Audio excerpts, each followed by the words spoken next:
Hey everybody, welcome back to Taskmaster is Wonderful. I'm Eric, and today I'm talking about Taskmaster Series 15, Episode 6, It's My Milk Now. As always, this series stars Taskmaster Greg Davies, his assistant Alex Horne, and the contestants Frankie Boyle, Ivo Graham, Jenny Eclair, Kiell Smith-Bynoe, and Mae Martin. This episode's title comes from Ivo Graham during one of the filmed tasks. We finished going through the mini profiles on all of our contestants, so let's get right into the prize task. And for that, let's go to Casey from Taskmaster Down Under podcast with this week's Taskmaster Down Under podcast prize task report. Hello, it's Casey here, and I'm here with you for episode 6 of Taskmaster Series 15 for the weekly prize task Down Under Taskmaster report. Nope, I finally lost it. So this week it was the best thing to play around with in your bathroom. And I thought that the piano mat did seem fun, but also kind of disgusting. And I kind of didn't like the rest. I don't like the implications of playing with the Titanic in the bath, but a boat doesn't sound too bad. I feel like I would have gone so route one here. It would have been like some kind of bath spout thing. You know those things you attach to like a bath hose, a tap, and it squirts water out of like a spout or a nozzle that's different? Yeah, depending on how Greg read into that, it could have been 1 point or it could have been like a 3 or 4. You know what I'm saying? Yeah, okay, we'll leave it there. Thank you. Thanks, Casey. I think that could have gone a bunch of different ways. I would bring shaving cream because it's fun to spray if it's the aerosol kind, but it's bad to use the aerosol kind, I think. So maybe not. And it's also fairly easy to clean up. And cleaning up is not fun. So having less of that means a better ratio of fun. But looking at it against everything else, including Casey's water spout toy, I think I would have gotten 1 point. Kiell brought in a piano mat, a toilet piano, and he said that it provides a soundtrack to the moment. Mae brought in a toothpaste Russian roulette with different things in each of the 4 tubes on the wheel that you spin. Frankie bought a BG Ouija board. I thought that was excellent. Ivo brought in a scale model of the Titanic, which I agree. You could change history. You could create an alternate history, despite the Debbie Downer Alex saying that you can't change history. That it's bath time. It's time for fun. It's time for imagination. It's time to imagine a better world. And then Jenny brought in a braces cleaner that she hoped to win so that she could use it to clean her mouth brace for her teeth clenching at night. My shaving cream still would have done worse than that. Definitely. My scores were 5 to Frankie, 4 to Mae, 3 to Ivo, 2 to Kiell, and 1 to Jenny. And Greg's scores were 5 to Frankie, 4 to Kiell, 3 to Ivo, 2 to Mae, and 1 to Jenny. So again, Mae and Kiell were flipped. I think it was the same in the last episode, but Mae and Kiell flipped as well. Interesting. Anyway, that brings us to filmed task number 1. In the study, there are 2 chairs at the table. The task is invent an imaginary companion, complete a domestic task with them. They must be much taller or much littler than you. Most poignant scene wins. Before we embark on the task, we learned that Kiell's childhood friend was named Chicago. His childhood imaginary friend, that is. We're shown Frankie and his imaginary friend Andy cooking cookies. But he gets a phone call and realizes that Andy has already come back and has been closed into the oven and gets baked to a crisp. Kiell and Louie wash the dishes. They're talking about plans for life and going to New Zealand, but Louie falls into the drain and presumably drowns or gets washed out to sea, never to be seen again. Mae and their imaginary friend, maybe more than a friend, Salvatore, cook some soup. Mae talks about how their family doesn't understand their relationship, but as soon as Mae turns their back, Salvatore falls into the pot of soup and drowns, boils, dies. Salvatore will be missed. We see Jenny and her tall friend Ed trimming the hedges. She accidentally chops off his head when she's distracted by an ice cream truck. She is definitely guilty of, at the very least, manslaughter. Ivo washes the car with his tiny friend. I didn't write down his tiny friend's name. And the tiny friend has a tiny car and a tiny bucket. It's really well done. As he's washing the front of his car with his back turned to his tiny friend, the tiny friend drives away, abandoning him, and it is very, very sad. My scores were 5 to Frankie, 4 to Mae, 3 to Kiell, 2 to Ivo, and 1 to Jenny. Greg gave Frankie 5 points, and then Mae and Ivo 4 points each, Kiell 3 points, and Jenny 2. Then we're on to film task number 2. There are 5 eggs on the table in the lab. The task is efficiently shell an egg. You may not touch any part of any egg with your hands, and you may only break the shell of one of the eggs. Fewest pieces of eggless shell wins. Somebody asks, why is this so confusing? Alex summarizes the task, and it makes a lot more sense. And Kiell says, well, write that then.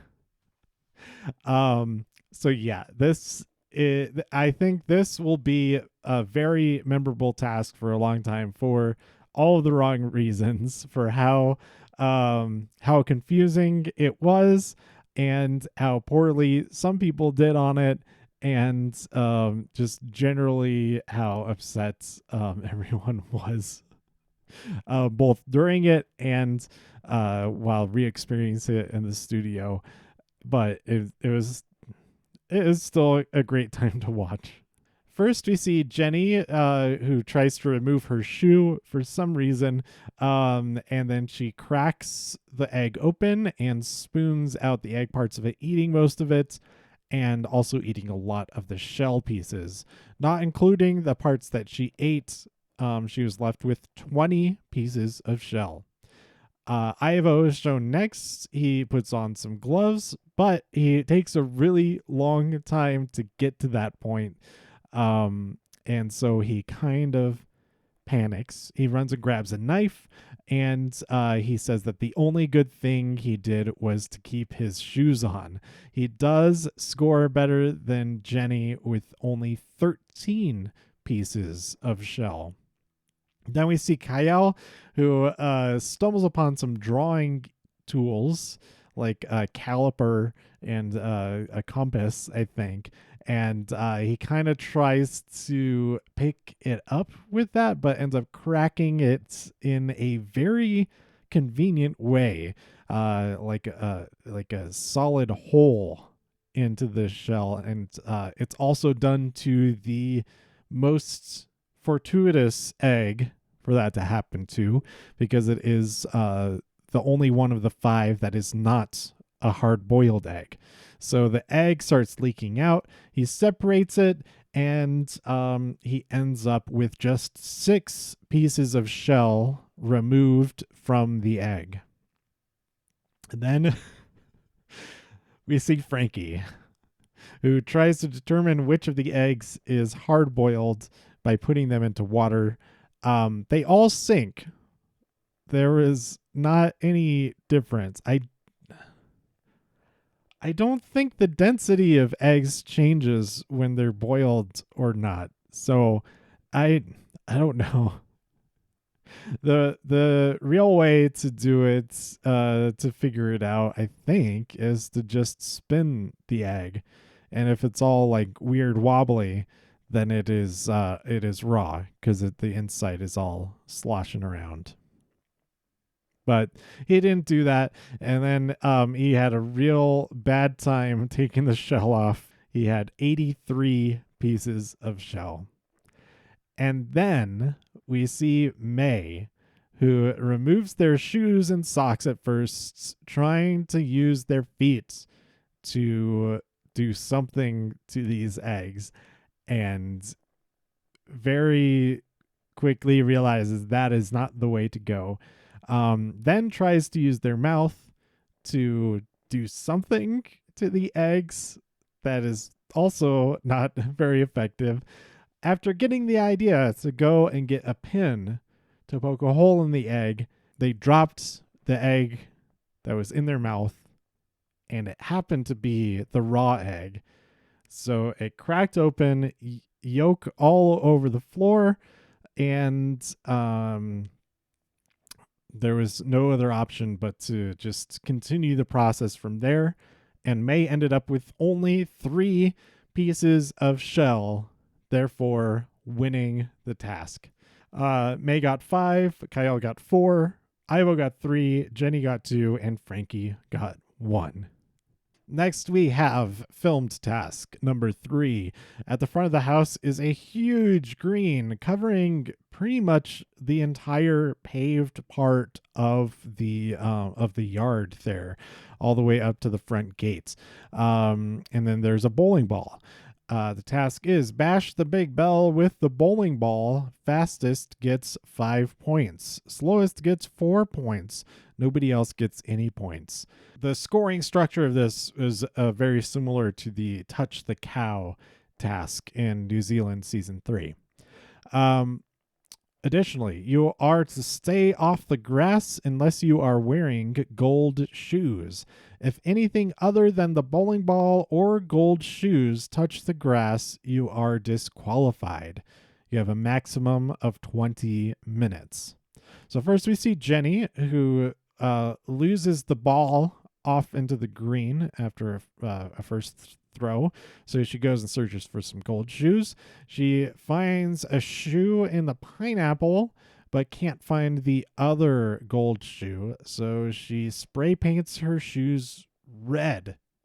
The gold paint can has red paint in it, and the red paint can has gold paint in it. So funny, so perfect. And I'm glad that it was also perfect that only one person used that method. It was great. So she does eventually paint her work shoes gold. She kicks the ball over to it, and later in the studio, Alex asks, "Why didn't you pick up the ball?" She had a time of 3 minutes and 40 seconds. Then we see Mae, who searches for the gold shoes and finds only one of them. They hop over to the bell on one foot and hits the bell in 2 minutes and 55 seconds. Excellent time. Kiell kicks the ball and misses. He then asks for Alex's shoes, and then as such gets another task to obtain Alex's shoes. So the 3 ways that you could get the shoes off of Alex's feet are to deposit 100 pounds into Alex's bank account. Nobody did that. Deliver a perfectly boiled egg and a couple pieces of toast and a glass of milk to Alex, or to take the shoes off of him forcefully. I forget the exact phrasing of all of that, but the second and third options do get attempted. First by Kiell trying to just grab his feet as he got close to him after rolling up the green. And then later, Ivo attempts to utilize those methods. But we'll talk about that in a second. Kiell finally hits the bell with the bowling ball at 3 minutes and 45 seconds. Frankie gathers all kinds of supplies, rolls and misses it before he utilizes those supplies. And he uses these like yellow wiffle ball bats. They're like waffle patterns, like toy paddle things. And he has those and some straps, gets them attached to his feet, makes his way over to the ball to retrieve it, and then over to the bell, rings it, and he gets a time of 6 minutes and 50 seconds. Then there's Ivo.